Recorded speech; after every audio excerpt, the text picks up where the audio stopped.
And I understand y'all can't do like a window into like the churn process. I'm not asking for like the Maldives bedroom under on the floor. Yeah, I'm not asking for that. But it would be cool, because people want to know how you come up with dank flavors such as your Cinnamon Toast Crunch or the carrot cake, which I think was possibly one of the most ingenious ideas I've ever heard of, or whatever the fuck. It was so good. Yeah, and it's like, hello. Speaking of carrot cakes, what's up, King? Hey, little kitty. There's a little kid that's over here hanging out with us. It's all right, it happens. Does David have a child we don't know about? Here you go. You threw that at me. Do I need to comb my hair? But yeah, I think so.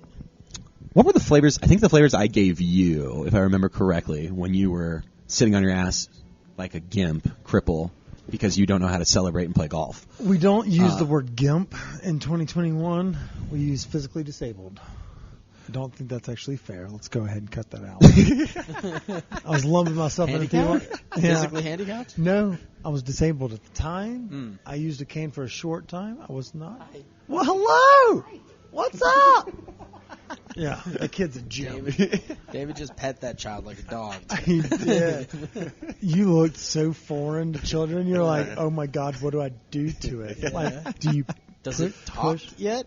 Push it back? He literally just tried to push the kid back. He did not see you. that. I see you. He's stunting on you. Yeah, this thing has gone off the rails, but it's actually fun as fuck when it happens like that. All right, so let's get back on the rails. Location. Yeah. 3047 Larimer Street. It's going to be takeout only, Right. unless you just slide in their DMs, check with them, see if they'll let you come do a tour or personal things like that. Otherwise, it's takeout only. Is it going? So, are you going to allow everyone to order whenever the fuck they want? Right. Like, are you going to be churning out ice cream every day? Well, we'll see how it kind of plays out, because I really don't know with this new machine how much I'm going to be able to make and how quickly, right? Because I've been working off of machines that aren't this is a like batch reader. domesticated. Yeah, Right. you're about to go corporate here, Right. industrial style. Like, I would imagine we're churning out butter daily. I mean, this would be like the equivalent of what? Like you're going on training wheels to like now you're on a motorcycle or something like that. You know what I just mean? paint a little picture for, let's say you do it by the pint, not scoops. Right. Correct. How many pints do we punish on a weekly sale? So You don't have to give round or full numbers, just like round numbers. I mean, a normal week from last June when I started till now has been about 200 pints. And then, so how many more will you be? Or how many will you be able to make? Let's 200? let's say we're targeting to do 1,000? like about that much a month, close to. No. So we were doing about 800-ish a month before. And the goal is to basically double it or do. Okay, that's what I was trying to. I was Yeah, trying to figure out. I was like, what will the new location yield with more workspace? Well, So it's time and space. Right. The other thing that's important. Well, yeah, is, we all smoke weed and watch Neil deGrasse Tyson. but time and space. if you're that's right. Yeah, but we had a very unique period of time in the Ramble. We were allowed to be there to make ice cream. Yeah. So y'all now- are using the Ramble's kitchen to churn it. So if you can churn it out and you churn it out at that rate that you were, how much can you do now that you have your own location? It's about going to double. You think it's only going to double if you only had an allotment of the Ramble? So keep in mind, there's a couple of different things that kind of like play into this.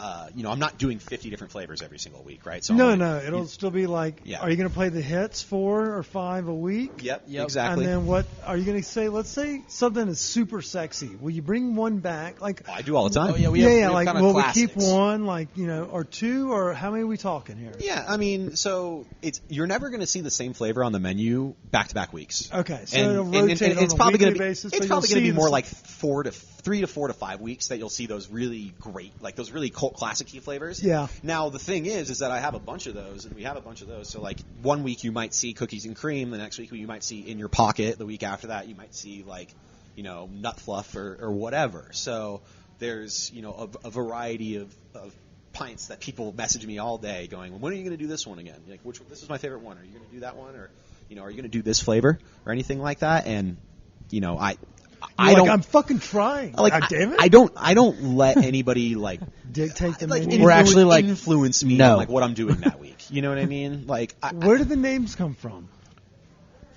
I'm sure we were talking about something. Doja late night Doja sesh. I mean, yeah. That's where they come from. from. So sometimes it works backwards. Smoke brainstorm. Yeah, sometimes it works backwards. Sometimes I have a name and I want to name it that, and then I come up with you're like, a flavor. oh, guess what? Cookie Graham. Yeah. Like, you know, and then sometimes it's like I just come up with the flavor and like I'm looking at stuff and just, you know, like what makes sense for this, right?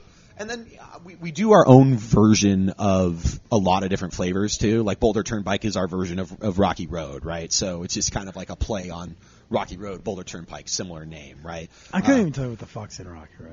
It's chocolate ice, marshmallow, something. Is nuts marshmallow? Marshmallow, nuts, and chocolate chips. Usually walnuts. Usually walnuts. Yeah. Okay, see, that's what I would have meant. Mine is malted chocolate ice cream with cinnamon marshmallow fluff, and then candied almonds and walnuts. So it's like all that, right?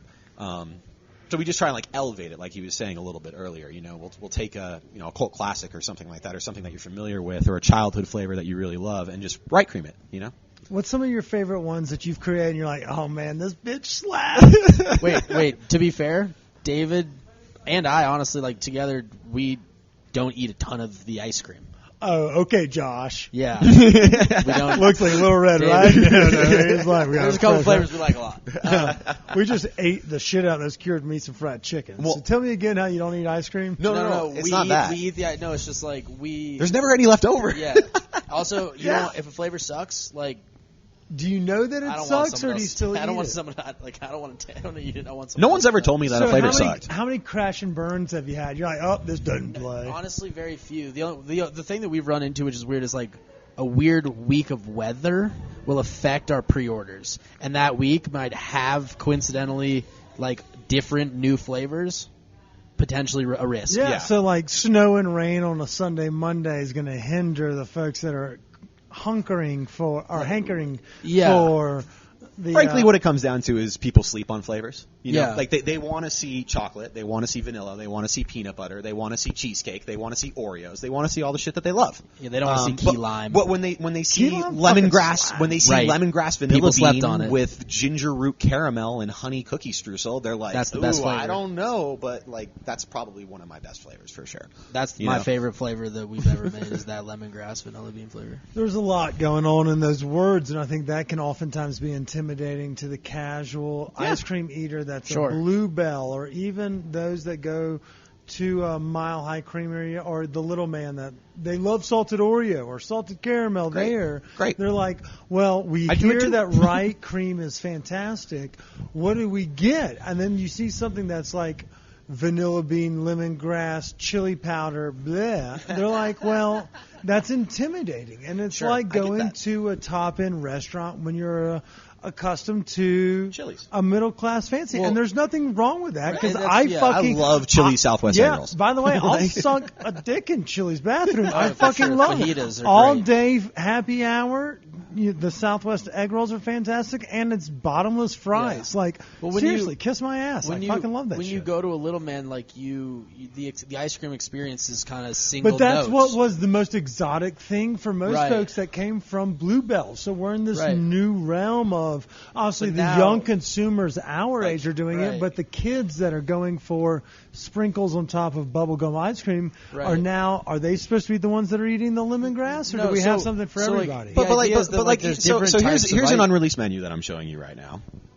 Tell me there's not something for everybody on that. No, I believe it is, but it's the kids that go to the window and they're like, I want that, and then gummy bears, or I want to Yeah, no, watch the yeah. person at the weird, I can't remember what it's, Cold Stone, Right. where they mince it all together. Like, those things It's just are a like, different type of ice I cream know, experience. like, That's so- what we're yeah. creating. We're Yeah, creating we're a new something type of ice different cream. than so the one that I'm looking at here, I'm probably going to fuck with the key lime pie. That's what I'm saying, right? It's a sleeper. So it's a lemongrass vanilla bean ice cream. So you think vanilla with that little hint of lemongrass. Yeah, kind of exotic. And then a lime curd, graham cracker, and a vanilla wafer pie. Yeah. So is that a Yeah, it sounds like it's a crunchy little think nanner pudding growing up. So and then a crust crumble. Yeah, that would be my thing. So like when you but go to at the your, same time, when you're like, Lick's, I want to buy my kid an ice cream cone, they're not gonna be like, I want to buy an $8 pint of sure, but the crumble. But we'll do other things too with truffle and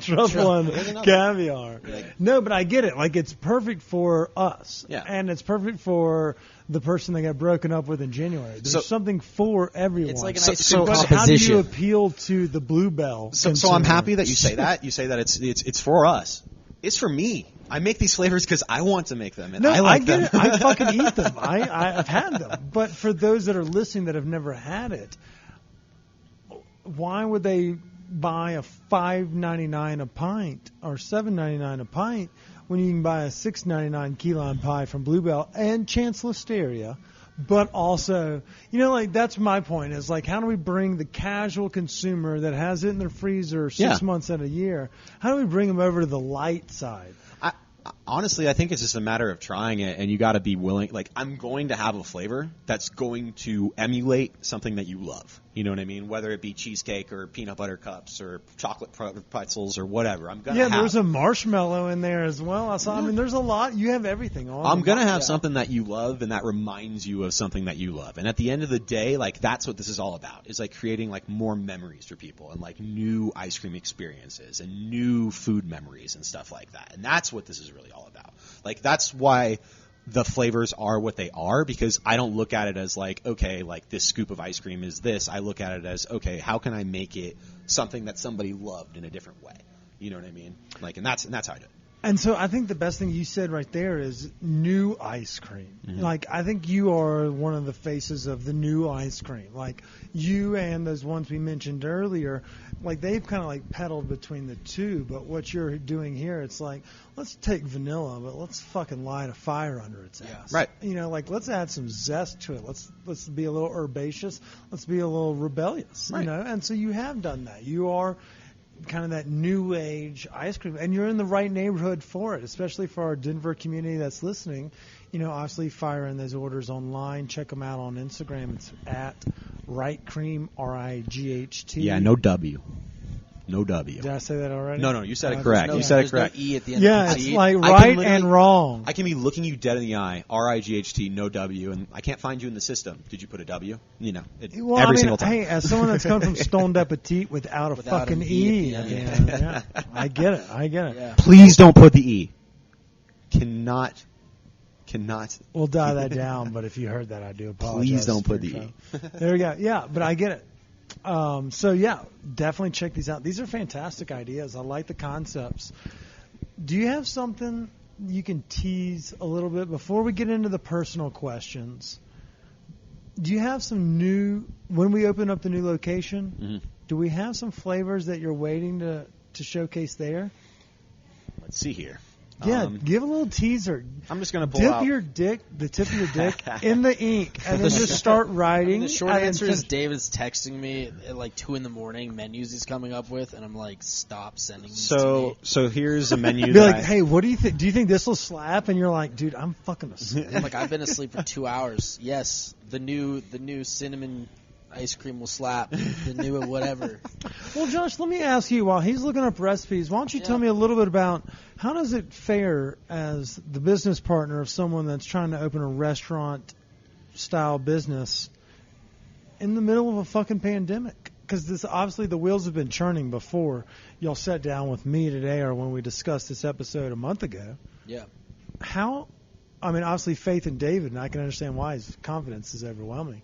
But how is it navigating the quarrels of an uneasy pandemic trying to open a business? Yeah, it's we've leaned into the community in Denver a lot, which has been awesome. I think all the local businesses here that we talked about, Pony Up before, like we really leaned into a lot of them and just for support and help. Like, for instance, Chef Michael here. Yeah, great story. When we were slinging ice cream out of our trunks of our cars last year. This time last year, Michael was doing barbecue at Locavore. For River Bear, right? And we were slinging ice cream out of the parking lot inside Locavore. And so there's a feeling of coming up with these people in the scene right now, right?